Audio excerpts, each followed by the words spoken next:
আল্লাহ তাআলা ওই ব্যক্তিকে সবচাইতে বেশি ভালোবাসেন। আর সবচাইতে বেশি ভালো উৎকৃষ্ট ব্যক্তি হলো সেই যে নিজের ভুল বোঝার পরে আল্লাহর কাছে ক্ষমা চায়, আল্লাহর কাছে মাফ চেয়ে নেয়, যে তওবা করে। এটা হলো আল্লাহর প্রকৃত বান্দা। এই আল্লাহর গোলাম, মা আমার বোন, কর্ণপাত করে শুনবেন। জীবনে আমরা অনেক গুনাহ করে ফেলেছে, চলতে উঠতে বসতে আমরা যেন গুনাহে লিপ্ত হয়ে আছে। আমাদের জবান দ্বারা পাপ হয়, আমাদের হাত দ্বারা পাপ হয়, আমাদের যৌনাঙ্গ দ্বারা পাপ হয়, আমাদের পা দ্বারা পাপ হয়। আমরা উঠতে বসতে চলতে ফিরতে গোপনীয় গুনাহ করে থাকে, প্রকাশ্য গুনাহ করে থাকে। এই যে ভুলগুলো হয়, কিছু এমন ভুল আছে যেগুলো আল্লাহ ছাড়া কেউ দেখতে পান না। গোপনীয় গুনাহ আমরা করে থাকি, প্রকাশ্যেও পাপ করে থাকি।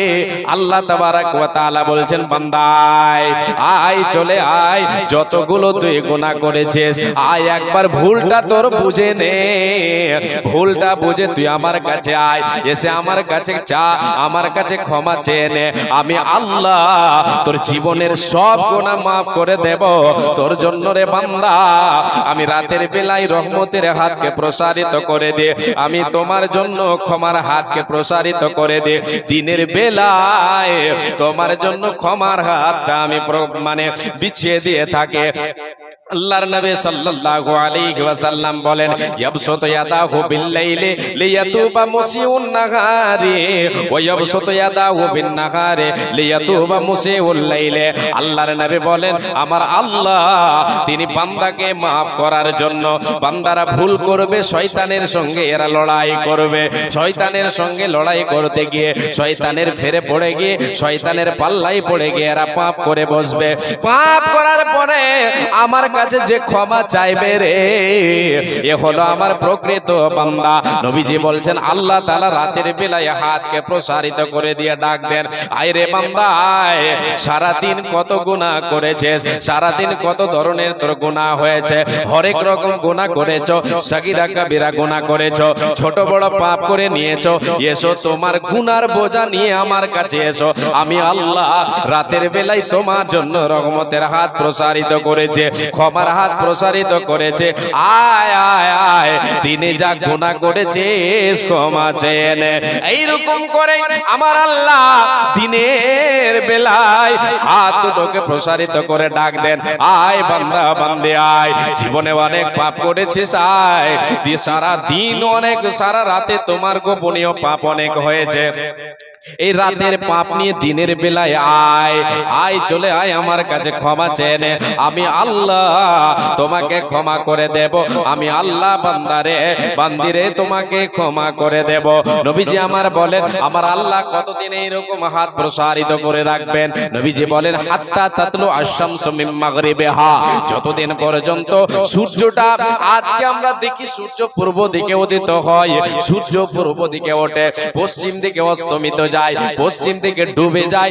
যেই দিন সূর্যটা পশ্চিম দিক থেকে উঠবে আর পূর্ব দিকে অস্তমিত যাবে, এক কথায় কিয়ামতের দিন পর্যন্ত, যেই দিন আল্লাহ এই দুনিয়াকে ধ্বংস করতে শুরু করবেন, সেই দিন সব জিনিস যেন উল্টো পাল্টো হয়ে যাবে।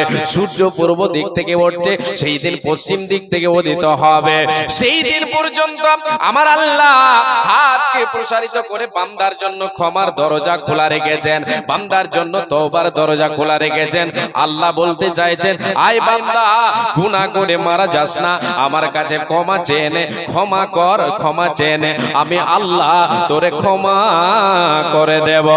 রহিম জানে আসি আছি মাওলার দরবারে, আল্লাহ তাড়াইও না মোরে, তোমারি দরজার গোলাম, তোমারি দুয়ারে, তোমারি দরজারে ফকির, তোমারি দরবারে, আল্লাহ তাড়াইও না মোরে, তোমারি দরজার গোলাম, তোমারি দুয়ারে।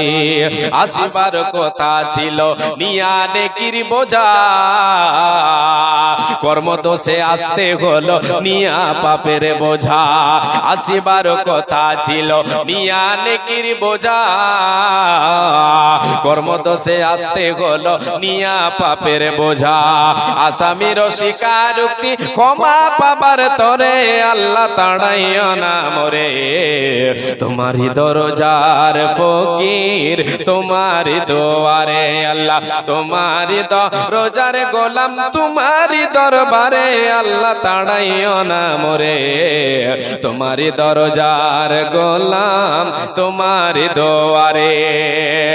জানি আমি মহাদোষে বহু গুনেগার, তুমি কিন্তু সবার বড় আল্লাহু আকবার। লিল্লাহি তাকবীর। জানি আমি মহাদোষে বহু গুনেগার, তুমি কিন্তু সবার বড় আল্লাহু আকবার। ক্ষমা করিলে মোরে কি বাজ গাছিবে আল্লাহ তোরে তাড়াইও না মোরে। তোমারই দরজার গোলাম তোমারই দুয়ারে, তোমারই দরজার ফকির তোমারই মাহফিলে আল্লাহ তাড়াইও না মোরে। তোমারই দরজার গোলাম তোমারই দোয়ারি। আল্লাহ বলছেন বান্দা অনেক পাপ করেছো, পাপের ভরে চলতে পারো না, তুমি কি নিরাশ হয়ে যাচ্ছ, তুমি কি হতাশ হয়ে যাচ্ছ? আল্লাহ বলছেন বান্দা তুমি নিরাশ হয়ে যেও না, তুমি হাল ছেড়ে দিও না, তুমি ভেঙে পড়ে যেও না। তোমার জীবনে যতই গুনাহ হয়ে যাক না কেন রে বান্দা, তুমি আমার কাছে এসো, এসে আমার কাছে তুমি ক্ষমা চাও। লা তাকনাতু মির রাহমাতিল্লাহ। আমার আল্লাহ বলছেন হে নবী মুহাম্মদ তুমি বলে দাও, তোমার উম্মতদেরকে বলে দাও, আমার বান্দা বান্দীদেরকে তুমি বলে দাও লা তাকনাতু মির রাহমাতিল্লাহ। রে আল্লাহর গোলামেরা, হে আমার উম্মত উম্মতিরা শোনো, তোমরা আল্লাহর রহমত থেকে নিরাশ হয়ে যেও না, আল্লাহর রহমত থেকে নিরাশ হয়ে যেও না। তোমরা যে পাপ করেছো এই পাপের দরুন আল্লাহর কাছে তোমরা ক্ষমা চাও, আমার আল্লাহ তোমাদের মাফ করে দেবেন, তোমাদের ক্ষমা করে দেবে। জি, এটা মানুষ সারা জীবন পাপ করে। আমি সারা জীবন পাপ করছি শয়তানের ফেরে পড়ে, পাপ করতে করতে করতে করতে আমার পাপ এত হয়ে গেছে যে আসমান পর্যন্ত পৌঁছে গেছে, সারা পৃথিবীটা ভরে গেছে আমার পাপে। আল্লাহ বলছেন বান্দা এতটি পাপ হয়েছে তোমার, তবু এসো বান্দা। হাদিসে কুদসিতে আল্লাহ তাআলা বলছেন বান্দায় হে আদম সন্তান আয়, তোমার পাপ আদম সন্তান রে, এ মুমিন মুমিনা, এ মুসলমান, এ আমার বান্দারা শুনে নাও, তোমার পাপ যদি লাউ বালাগাত যুনুবুকা আনানাস সামায়ে তুম্মা আস্তাগফারতানি গাফারতু লাক। বান্দারে তুমি যদি তোমার পাপকে তুমি আসমান পর্যন্ত তোমার পাপ পৌঁছে গেছে, এতগুলো যদি তোমার পাপ হয়ে যায়, তবুও তুমি পাপ নিয়ে আমার দরবারে হাজির হও, আমার ঘরে তুমি হাজির হও, তওবার দরজায় পা দাও, তুমি এসে তোমার ভুলটাকে আমি আল্লাহ আমাকে তুমি বলে দাও, আল্লাহ আমি জীবনে এতগুলো ভুল করে